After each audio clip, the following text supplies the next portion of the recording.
O Livro dos Espíritos, Allan Kardec. Introdução ao estudo da doutrina espírita, parte 4. Se os fenômenos com que nos estamos ocupando se tivessem limitado ao movimento dos objetos, teriam permanecido, como dissemos, no domínio das ciências físicas.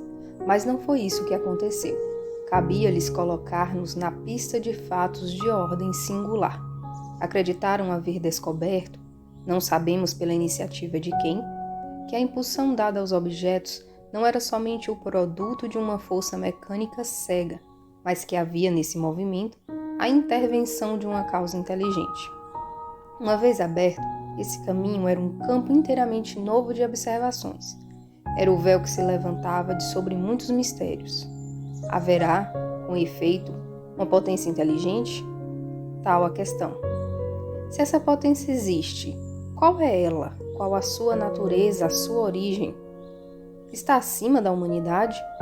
Tais são as outras questões que decorrem da primeira.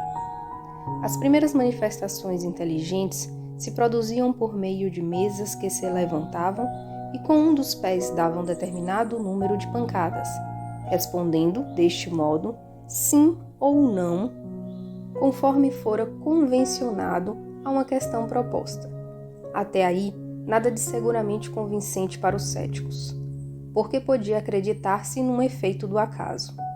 Em seguida, obtiveram-se respostas mais desenvolvidas, por meio das letras do alfabeto, dando ao objeto móvel um número de pancadas correspondente ao número de ordem de cada letra. Chegava-se a formar palavras e frases que respondiam às questões propostas. A exatidão das respostas e as suas correlações com as perguntas causaram espanto. O ser misterioso, que assim respondia, interrogado sobre a sua natureza, declarou que era espírito ou gênio, deu o seu nome e forneceu diversas informações a seu respeito.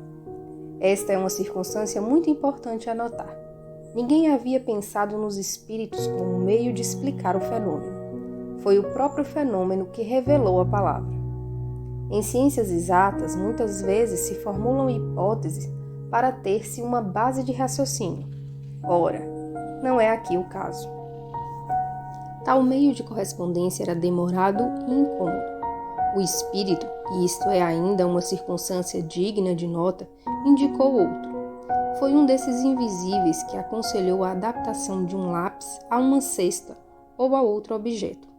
A cesta, colocada sobre uma folha de papel, é posta em movimento pelas mesmas potências ocultas que faz mover as mesas. Mas, em vez de um simples movimento regular, o lápis traça por si mesmo caracteres, formando palavras, frases e discursos inteiros de muitas páginas, tratando das mais altas questões de filosofia, de moral, de metafísica, de psicologia, etc. E com tanta rapidez como se escrevesse com a mão. O conselho foi dado simultaneamente na América, na França e em diversos países. Eis em que termos o deram em Paris, a 10 de julho de 1853, a um dos mais fervorosos adeptos da doutrina e que, há vários anos, desde 1849, se ocupava com a evocação dos espíritos.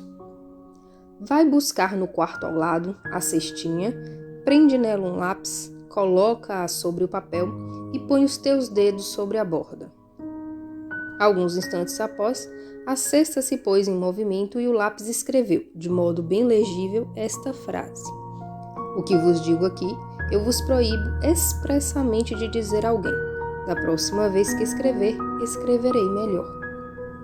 Como o objeto a que se adapta o lápis não passa de um mero instrumento, sua forma e natureza são completamente indiferentes.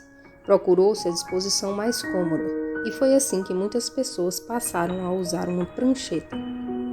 A cesta ou a prancheta só podem ser postas em movimento sob a influência de certas pessoas, dotadas para isso de um poder especial, as quais se designam pelo nome de médiuns, isso é, meios ou intermediários entre os espíritos e os homens. As condições que facultam esse poder se prendem a causas ao mesmo tempo físicas e morais, ainda imperfeitamente conhecidas, porquanto se encontram médios de todas as idades, de ambos os sexos, e de todos os graus de desenvolvimento intelectual. É, além disso, uma faculdade que se desenvolve pelo exercício.